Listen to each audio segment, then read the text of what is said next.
What is up, everyone? JD here. I hope you're all doing well today. Today, I'm going to be bringing you my 9th installment of my favorite everyday carry photographs from Instagram. Every week, I go out through my feed. I look at the photos that you post, that other people who follow me, that I follow post, and I try to just pick out a handful of ones that I like just to show my appreciation and my respect for your carry and for your skills for the photos that you choreograph. And really quick, let me do a pocket check. Actually, what was in my pocket today is going to be my Civivi Altus. Really enjoying this one a lot. The Nitro V is phenomenal. The coating on this one is holding up very well. I really like the ergonomics. I love the way that the blacked out hardware and the coated blade look against that wood scale. I just think it comes together really good. I feel like the black really brings out the grains in the wood, and really love the ergos. The action's really solid, super smooth. Really like this one a lot. Very good button placement, excellent, really fidgetable. I like this one a lot. I did a versus battle here recently against the Kaiser Original. I did it against the black, and I've since picked up the green, and you can check the versus battle out up here, and I go section by section through the knives, kind of gives my thoughts and impressions, and kind of give you my winner. I'm trying to actually get it in where I can to fidget with it to see if I can get that to go away, because I had a little bit of lock stick with the Altus when I first got it. Had a little bit of lock stick with the best button lock on the market to this day still, the ProTech Malibu. There's nothing out there that I have handled, not the Cogent, not the Altus, and certainly not the original, that compared to this guy here. This one here just has such, oh my goodness, such smooth action, such a wonderful tactile button on it. Just feels really good without having too much stick. Man, just the execution on this knife is on a whole nother level, and it really should be off that price point, am I right? But what I was getting back to, just every opportunity I can to try to get rid of this lock stick, because what I'm hoping is when I get to that long-term review, I can really give a really good update. I haven't decided what to do with the black one. The black one's really mushy. The Loctite on it finally is working. This one, I've had no issues with it staying centered. So it's definitely the black one. It did not come with Loctite. I noticed this one did come with Loctite on the pivot screw. So I don't know if it was just mine or something with the first run, but no issues with that one. I'm hoping the lock stick goes away. I still fight with the pocket clip though.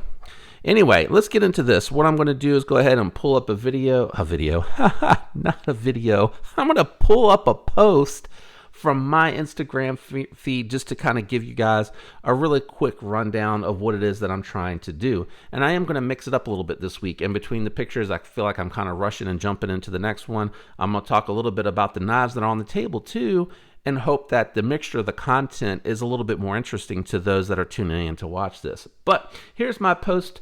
This is what I actually carried today, which is why I said this was my pocket check for today, was actually my Civivi Altus. I had my very wonderfully done, made in the USA by hand, redeemed creation, minimalist slim wallet. It's not called the minimalist slim. It's a minimalist to me, but it's a slim wallet. It has that beautiful green leather, has that wonderful leather smell, and it has the gold stitching. He lets you mix and match your stitching with the leather, which I really like. And I have 3 or 4 cards in the middle. I have just like my 2 emergency driver's license and debit card on the other side, with my concealed carry behind those, and then a little slot in the front for cash, because sometimes you need to have some cash.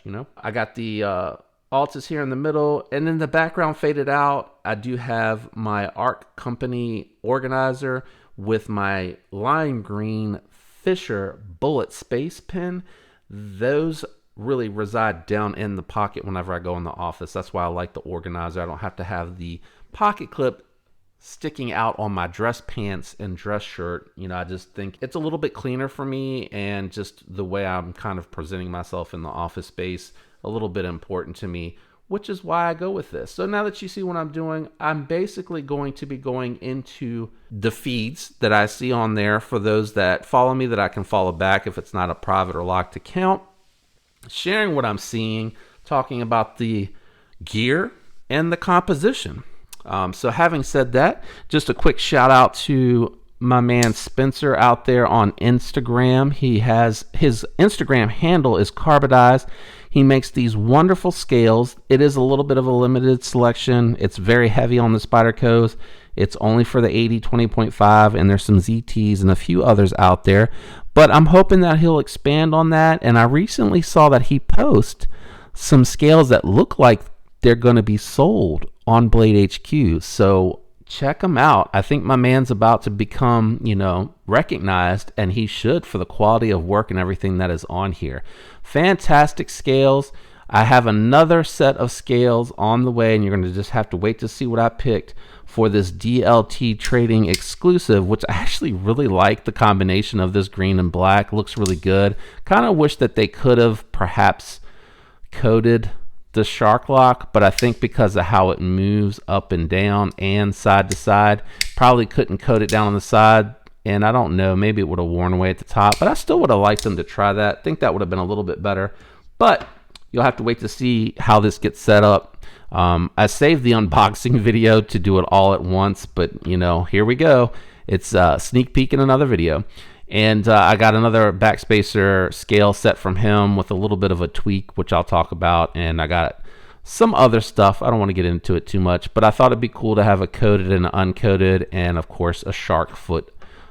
Let me get it out here so I can talk. A shark foot versus a clip point. But I don't want to give too much away from the content. I want to entice you and tease you just enough to get you to come back to check that one out. But check them out over there on Instagram. Really awesome. Loving that knife. That's a really good EDC. That thing does very good at balancing minimalism and lightweight and easy to carry with good materials and build quality, and still being able to handle a good duty of work. Having said all that, let's go. First up is my man Davey Van Wittenberg. Right here he has a really nice shot. Got the light coming in from the background, all blacked out on a tabletop somewhere. And he's got his Tough Light with the OD green handles and his Para 3 lightweight. These are two excellent examples of what I was just talking about, being able to balance that lightweight, minimalist footprint in pocket with that ability to work hard and do everything that you need from your folding knife and the tool to get the job done. Really cool shot, very subtle, really good examples of two work knives that I really like and can endorse. The Para 3, a little small for my hands, but if you don't have anything bigger than a large hand, this thing's going to work really good. I have not tried RGT's skinny scales. I've heard folks talk about the fact that it completely transforms the knife. However, with the lightweight, they are not compatible. You have to have the regular Para 3. And that's Davey's carry and the shot that I grabbed from him for the first one this week. Another knife I wanted to talk about on the table really quickly is actually going to be my Benchmade Mini Adamas. I'm actually just getting this back after it being with Benchmade for 2 weeks. After having it for a few weeks, it started to develop just a little bit of lock rock, and you could hear it tick, tick, tick, tick, tick, tick, as I was wiggling back and forth. So I know that Benchmade has fantastic warranty. I've had to send this one, the bug out, in for the Omega springs in the past, and they're 2 for 2. Just the ease of filing the claim. You literally go out and print the paper, put the information in, package it up, and pay for the postage to send it to them, and they pay for the postage to send it back. Could not ask for a more simplistic process, and they are so quick. I couldn't believe with supply chain, mail time, that this came back after 2 weeks, and I'm so glad that they were able to resolve the issue. They don't go into much detail as to what the fix was, so I don't know if they replaced the stop pin or if I ended up getting a whole new blade. It was really hard to tell because I hadn't had the opportunity to use it very much. But I'm trying to see. I think there was some, it might be a new blade. I mean, I really don't know. They could have replaced the whole knife for all I know. I really don't know. I didn't have anything changed out on it. But regardless of what they did, they took care of the issue. Knife is feeling fantastic back in my hand, fidgeting and awesome. So just a shout out to Benchmade's warranty, and they back their product. You know, God bless them. They're a USA company that just really puts out great quality products, and they stand behind them. Man, you can't ask for anything more than transparency and just outstanding customer service. And you know, I don't care if something goes wrong with the knife. You know, that's the name of the game when it comes to this type of thing. I'm just glad the company stands behind it, and they just got it back so freaking fast. Anyway, keeping it going. Next up, Gunny_UK. This shot is cool AF. I love that frag pattern scale he has on his smock. Really awesome. Not 100% sure. I think, oh, there it is. Yep. Really awesome ray light. Looks like it's an all titanium collab here. And I'm not sure. I don't see it on the post. Not sure what that pin is, but I'm betting it's titanium. And I love the machinist, very industrial vibe that it's all giving with that frag and the ribbed on the pineapple, and then you got the cross ribbing going in different directions on either side of the knife from the middle. The pin look really good. And I love how he tied it all together with the schematic for the TIE fighter on the Hank in the background. This is really well thought out. Just a really great shot, and I love the thought that he put into it and how it just kind of all pulls together. Really nice shot from GunnyUK. That's his handle over on Instagram. Check him out. Really awesome feed. All right, let's talk about one more knife. I'm going to talk about another one my man Spence did here. I didn't mention it. This is the Purple Haze. So this is Purple Haze, and some variants come a little bit better than others. Some have more purple than others. I got a little unlucky in that regard. I was hoping for a little bit more purple on my Purple Haze, but I'm not mad at it. I still think it looks really cool, and you know, the black kind of pulls back on the chromatic of the stonewashed blade and all the hardware and everything like that. But let's talk about this one. This one is the Jungle Wear fat carbon with the Lynch Northwest, and this is also Lynch Northwest deep carry pocket clip. I forgot to mention that as well, and it is the faded anodized. I got this one in the green ano. I like having that contrast bright color to kind of pull out the little hints of the green that are in the scale, because otherwise you have the dark green and the gray and the black. And I really just think it looks really nice. I didn't delete. I pulled the lanyard out and had him delete the lanyard hole from here, and I did not put the holes for the pocket clip to make it reversible. Since this is going to be customized for me, it really doesn't matter. But the fitment is really good. I do have skiffs in the pivot. These come with caged stainless steel bearings that work really well. I just wanted the ceramic being they were a little bit tougher, a little less susceptible to any type of fine grained dirt that might get in there, helping improve the performance of the durability of this by still keeping that really buttery action. I have not removed the second spring on that. I like the double detent, and I like the controlled open and closing on this. I have handled one with it removed, and it's a little bit too... I don't want to say mushy, but it just really kind of deploys a little too fast and uncontrollable, and closes a little too fast and uncontrollable. And I feel like, knowing me, and sometimes I'm not really looking at my hand when I fidget with these, I'll nick myself. So I like the control that offers. But again, just fantastic fitment. And I really am digging the fat carbon. I think it really is such a cool, strong material. Carbon fiber is really, really strong. So I like that. All right, keep it going. Let's go on to Karin Jacobson on here yet again. She keeps getting me with these Chris Reeve knives posts. She's got her Sabenza 21, and it looks like she uses this thing. It's all blotchy, and it looks like it's been handled, and the thumb stud is clearly worn down from being open and closed. Just a fantastic carry. I imagine that's the small Sabenza, being that it's, barely bigger than the wallet that she's using. And again, I think these are her own wallets. I need to get out onto her page and check them out. I really like the wallet. I want to see if she's got like the minimalist one, or one that's styled like the minimalist that I like from Redeem Creation. I like to support individuals that are trying to do their own thing, making it by hand. That's really awesome, especially if it's good quality leather. She's got her pineapple. And again, I've seen this cadet. I believe it's the cadet with the scales and the bead. I've seen that before, but a really good shot. And I had to post this because I love the fact that I'm seeing such a well-used and loved Sebenza 21. That is the older version of the 31 that is currently out there.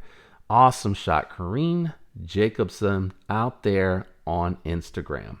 All right, last knife that I'm going to talk to you about on the table today is actually a knife that my wife gifted to me. This was my very first Benchmade knife. It is the base model coming with the blue Grivory handles Benchmade bug out. So what I ended up doing with it once I got it in hand, I loved the action on it. I just didn't really love the fact that it felt flimsy with the Grivory on there, and I just nicked myself on the finger here with it because, again, looking through the camera instead of looking at what I'm doing with my hands, which is what I mentioned here earlier about it getting me. But you can see it got me just a tiny bit there. Luckily, I wasn't like slamming it hard because it has fantastic action. Minimal play. I mean, it has just the slightest hint of play here, but if I go any tighter, it's just not going to be as smooth and as easy to deploy, and it's not going to be fall shut. I'd rather have just a little bit of fall shut action and very minimal play. I mean, very minimal. I don't even know if you can see. Yeah, you see just a little bit of hint with me wrenching on it as hard as I can. So if I grab it and I just try to move it side to side, doesn't move. But once I start wrenching, you can see it moving a little bit.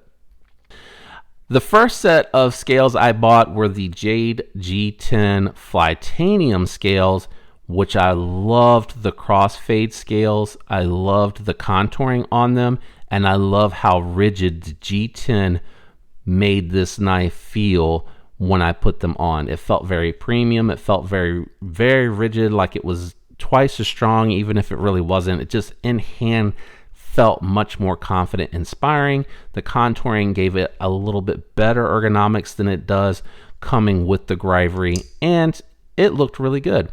But they ran a sale over the holidays, Black Friday, around that time. It might have been November to December. They ran them, and they had these for $55 for titanium contoured scales. So I had to get them, and it was a great excuse to do my very first anodizing, which I was really excited about. And it's really just taken this knife that my wife got me and taking it to a whole nother level for me. I don't really care that it's the S30V. I know that people are going to say it's an older steel, but I'm going to tell you, S30V actually has better edge retention than S35VN.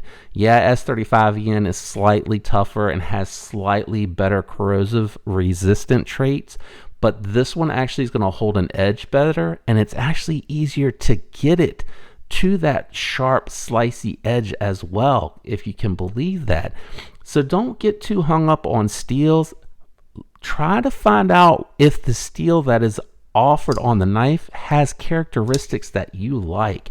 I like the fact that this is a knife that I don't want to have to worry about sharpening and strapping often.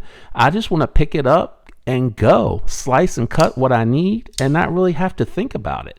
I did replace the Omega springs with aftermarket steel springs. They are a heavier weighted spring, so I'm hoping that equates to strength down the road and I don't have to worry about these breaking. Because I have multiple Omega springs between this and my SIG K320, I have like 4 ready to go just in case. They're in the, with the oil and everything that I keep in a little tote in the house. But these scales just really transformed them for the knife for me. I love them. 2.8 ounces with the scales on there, so still under that 3 ounce in that featherweight category. You can't ask for much more. That is not a lot of compromise on that knife. Really love that knife a lot. All right, let's keep going. Let's move on to the next one. Ronin _operator _EDC. He is joining in the pouch game. Check out his pouch carry. I figured I got to throw one on here since my man decided to dive into it, and it looks like he dove into it head first. Not quite sure where he's putting his AD 20.5, but I love he keeps it real. It doesn't really, I don't see too many modded knives from Ronin. He keeps it pretty much factory and just uses the tool as intended, and I love that, man. I think the only thing I would say is that the scale upgrade, just like on the bug out, the scale upgrade on the AD 20.5 just takes this knife to a whole nother level, man. It just makes it feel unbelievably tough, rugged, and really just whole other level. So on this particular carry, he's got the pouch. I don't see where he indicates who the pouch is from, so I don't know if it's a garage built gear pouch or not. Unfortunately, whenever I've tried to grab one to experience it, because I would like to do one for a review on my channel, I haven't had any luck grabbing them. They sell out super fast, and the secondary market, everybody's charging like double the price for what they drop, and I can't get into that. That's too much inflation for me for secondhand. You know, I don't know if they used it or what happened with it. You know, they could have got it, switched it, but could be that they used it for a while and are trying to sell it because they got the next edition or whatever.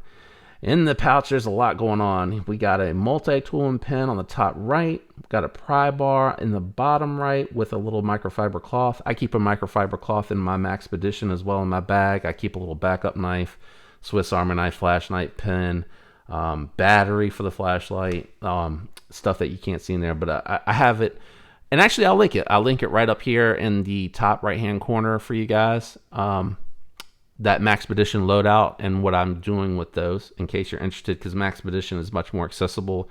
I don't know about the build quality versus a garage gear, but I've had no complaints and no issues. On the left, he's got his i3T EOS from Olight, and he looks like he has a Cadet. I think that's a Cadet. It might be a little bit bigger. I get the Cadet and the smaller version. Dang, it's slipping my mind. The smaller version confused. Anyway, we'll keep going because I'll get hung up here waiting forever trying to think of what it is. That is Ronin _operator _EDC over on Instagram. We're going to keep going because I think we're getting down to the last two, and I don't want this to be too super duper long. So this is Satu Dave. Satu Dave also has a channel over on Instagram. I didn't realize it until recently. I've followed him for a while on Instagram after he started following me. He's got a page. He does the more face-to-face, very casual format. I really appreciate that. It feels very real. I started that way on this channel where I had tried to make some FaceTime, but then I kind of started to think, are you really tuning in for the tools and just kind of hearing my thoughts and impressions on them? I have toyed around with trying to get back on camera a little bit as well, because I know that it probably does help you to be able to relate to me as opposed to being this faceless figure behind the camera and on here. But I just thought it, for a little while anyway, it'd probably be good just to focus on the tool and the content. Anyway, getting on to Satu Dave, check his channel out as well. He has here a Hinder, and it looks like he has a loaner, he says, that he's really liking. I, again, love checking his feet out because he has stuff that I don't know about. So if you know what the knife on the bottom is, let me know. I'll probably do some research and throw it up on the screen if I can between the filming and edits and everything, because my curiosity gets the better of me and I want to know. But awesome shot, right? I don't know if he has a custom acid etch on here in Stonewash, because in one of his videos he talked about starting to get into that. The other thing that I learned about him is he's a machinist, so he's making scales and back spacers for some of his tools. So another reason to check his channel out. Really, really interesting, cool stuff. I love and appreciate skill sets like that for something that I'm not. I'm more mechanical. I like to build. And I am also into modding and trying to do things myself, but not at a machinist level where I can make my own scales and backspacers. That is a whole other level. So check his feed out, check his channel out. That is Satu Dave over on Instagram. All right, this one should be the last one here. I thought this was really cool. This is Sharp Chrome Fighter. He's got his pop. At first, I thought this was Sherlock Holmes' partner, but I'm not sure because he says Will and Fate. So if anyone knows that pop, I actually collect pops, but I'm always scared to pull them out of the packages because I was raised not to open the toys. They're more valuable if you keep them in the box unopened. He has the full size AD20. I'm assuming this is the D2 variant because that's the most popular and widely available variant that's out there. You don't see too many of the higher end steel ones out there. And he's got his watch all on a skull hank and a plain white background, just a clean shot. I love how he stood the knife up over the watch and included the pop socket on top of the scully hank. Man, just really a very different shot, very unique, and I liked it a lot. And he has a lot of cool shots. He coordinates some things. It's not always with pops. He does a good job mixing it up. So Sharp Chrome Fighter over on Instagram. Give him a follow. All right, guys, that is going to do it for this week. If you enjoyed the video, please leave a like for me. I really appreciate it. I put a lot of effort into this, and I appreciate all the support from you guys that do enjoy the content and check it out. Leave a comment down below. Which was your favorite Instagram post? What other Instagram posts that you're not seeing in my videos that I might be missing out? A lot of them, unfortunately, come through really quickly at work during the day, and I try to remember to go back that day and grab it so I can add it to this video. But there's just so many good ones out there, and I can only squeeze in 5 to 6 in a reasonably linked video. If you do like the video and you do leave the comment, consider subscribing if you're not already subscribed. Turn that notification bell to all so that you get alerts whenever all videos drop. I am working on another giveaway for April, and I'm probably going to end up either tomorrow or Friday get the giveaway for the March/800 subscriber giveaway done as well. I can't believe we hit 800. I got a little nervous at the beginning of the month because it kind of kicked off slow, and I didn't want to like drag it out. I wanted to give something back to everyone. So it is going to actually end up being an 800 subscriber giveaway. So thank you guys. I again will leave it linked above here for that giveaway video because you'll have time this week because I'm going to shut it down on Wednesday the 31st. No, wait. Yeah. Is that the 30th? That might be the 30th. Wednesday of next week.